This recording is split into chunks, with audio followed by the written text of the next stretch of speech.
Good morning, students. Now, till now, we have discussed about the Mendel's monohybrid, dihybrid, and trihybrid cross. And all these things we have discussed, all these three crosses, we have seen that only one character is controlled by only one gene. But later, that means post Mendelian time, whenever scientists they have tried to verify the Mendel's crosses, these recent scientists or the present scientists, they have not got the exact ratio whatever Mendel had got. So they have present scientists, they have explained in different way of Mendel's genetics. That we are going to discuss.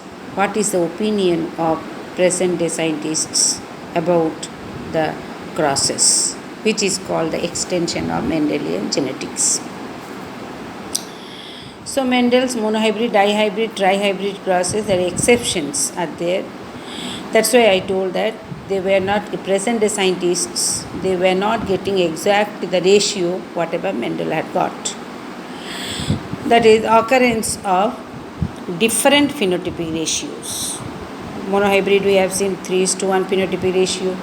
Dihybrid we had seen that is 9:3:3:1 ratio. And trihybrid we had seen 27:9:9:9:3:3:3:1.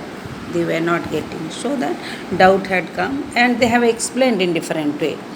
The more complex patterns of inheritance are the extensions of Mendelian genetics.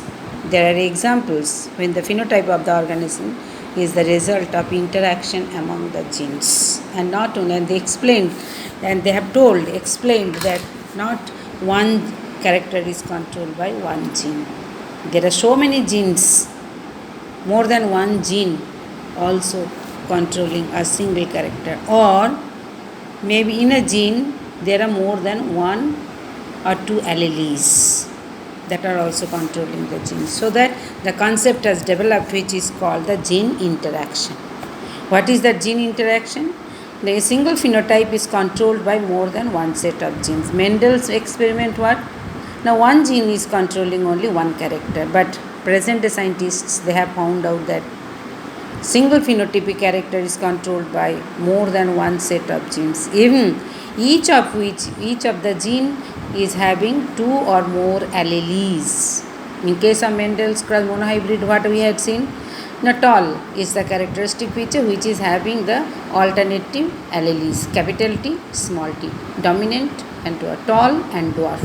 But here they have found out more than one alleles, more than two or more alleles. This phenomenon is called the gene interaction. So what do you mean by gene interaction?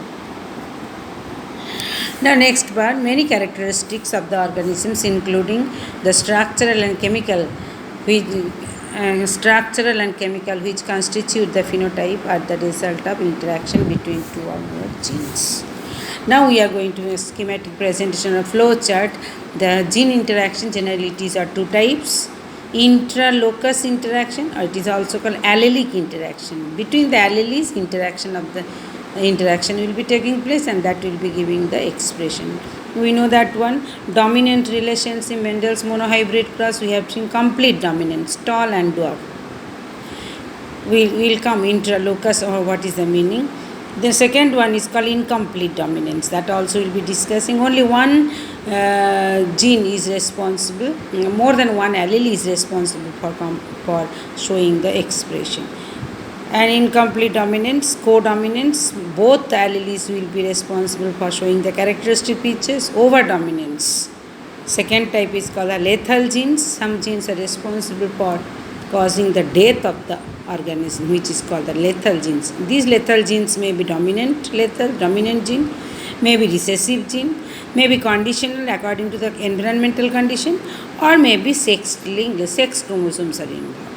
And balanced lethal also. And third type it is called multiple alleles. This is one type which is called intralocus interaction. It is called allelic interactions. That means gene is having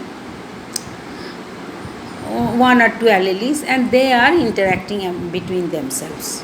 intralocus by staying in the same locus. Second type, it is called the interlocus interactions. That means in a chromosome, suppose I am showing here, suppose here dominant and recessive capital T, small t. And this character, the interlocus, in case of interlocus, suppose A, B. Here A, here it is B. Here small b, small a. Suppose this is showing the flower position. These two genes are responsible for showing one characteristic feature, and they are not located in the same locus, they are located in different locus. That's why it is called interlocus interaction or non-allelic interactions. This A gene is responsible for the flower in the axillary condition A, but B gene is also having some influence on this location of the flowers in the axil. So that is this type of interaction, it is called the interlocus interaction, or it is also called non-allelic.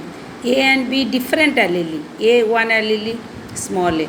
B is another gene, is having B and small b, they are different alleles. So interaction will be taking place between the alleles, which is called the non-allelic interactions. So now we are going to explain that one. The interlocus interaction, non-allelic interactions, it may be epistatic, that will come, non-epistatic also, second additive, polygenic interactions also. Now one by one we are going to discuss. Mendelian experiments prove that a single gene, already I have told only one character, but in the post-Mendelian findings after Mendel, various exceptions have been noticed in which different types of interactions are possible between the genes. This gene interaction concept, who introduced? Bateson. One more question, W. Bateson. This concept is otherwise called the factor hypothesis, or it is also called Bateson's factor hypothesis. And according to the Bateson's factor hypothesis, gene interaction is of two types. That is flowchart, whatever we have told. Intragenic gene interaction, or it is also called intra-allelic. Already the meaning you know. Within the allele, the interaction will be taking place. Intergenic allele or interallelic, between the alleles, different alleles, the interaction will be taking place to show the characteristic features. Now, first one will be coming intragenic gene interaction. Intragenic takes place between the alleles of the same, it is not inter. The word has been given intra.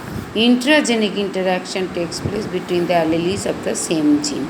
Alleles at the same locus is called, that's already I have told you the example, same locus, intragenic or intralocus gene interaction. It includes already in the flowchart also, we have told incomplete dominance, codominance, multiple alleles, pleiotropic genes are the common examples for intragenic interaction. Now one by one we will be explaining all these things. First one is called the incomplete dominance. Very easy things, only cross, by making the cross you have to explain.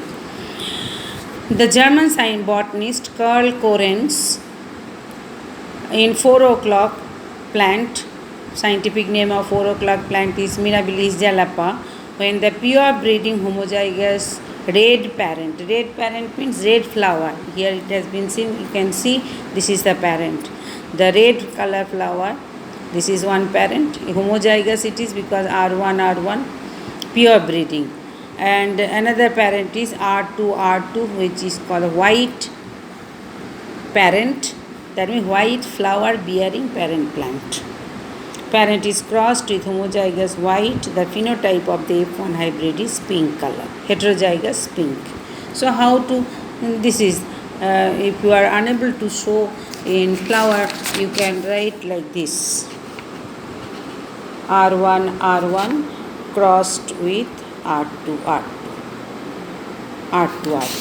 and these are the parent.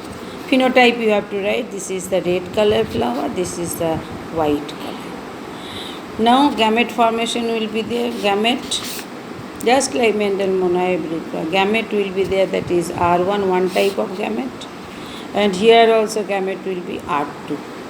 Now made a cross, F1 progeny will be heterozygous because R1, R2 it is heterozygous, and the phenotype of the flower is the pink.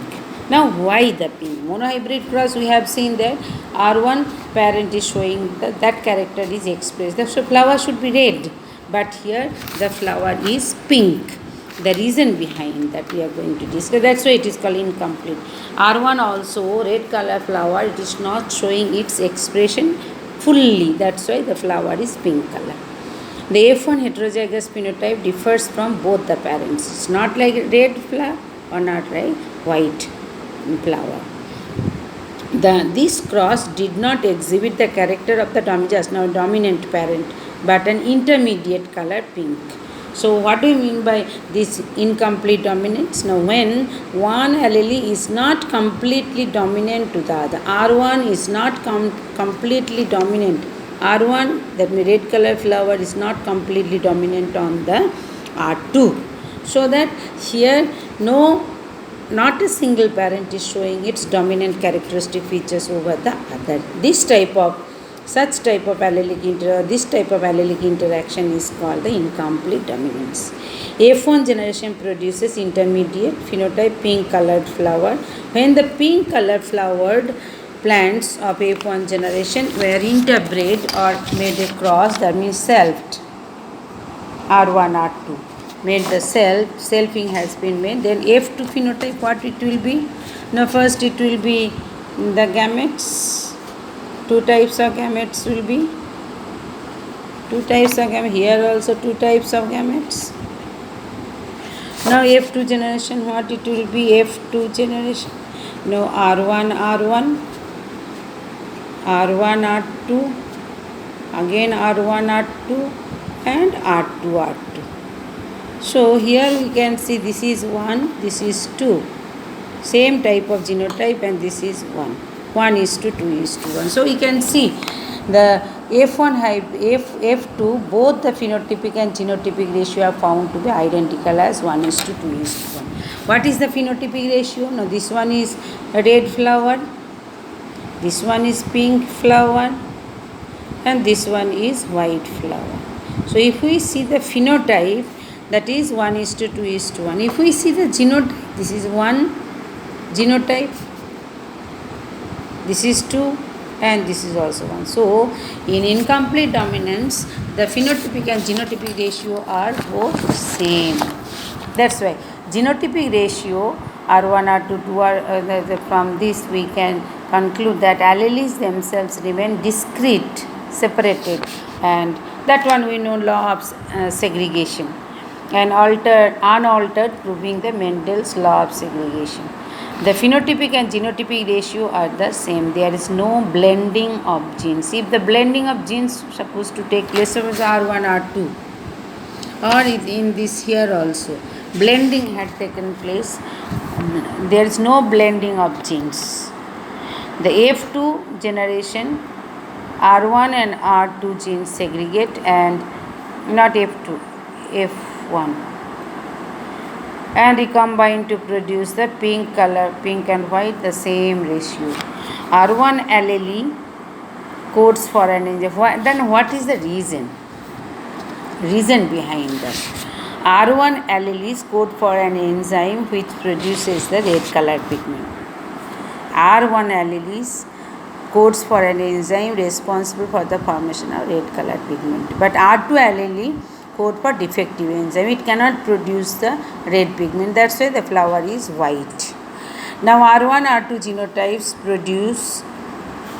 producing red flowers. R2 genes are needed for white flowers. If blending had taken place, the original pure traits would not be appeared in all, and all F2 plants would have pink flowers. It is very clear that Mendel's particulate inheritance takes place in this cross, which is confirmed by the reappearance of the original phenotype in F2. Okay, thank you children.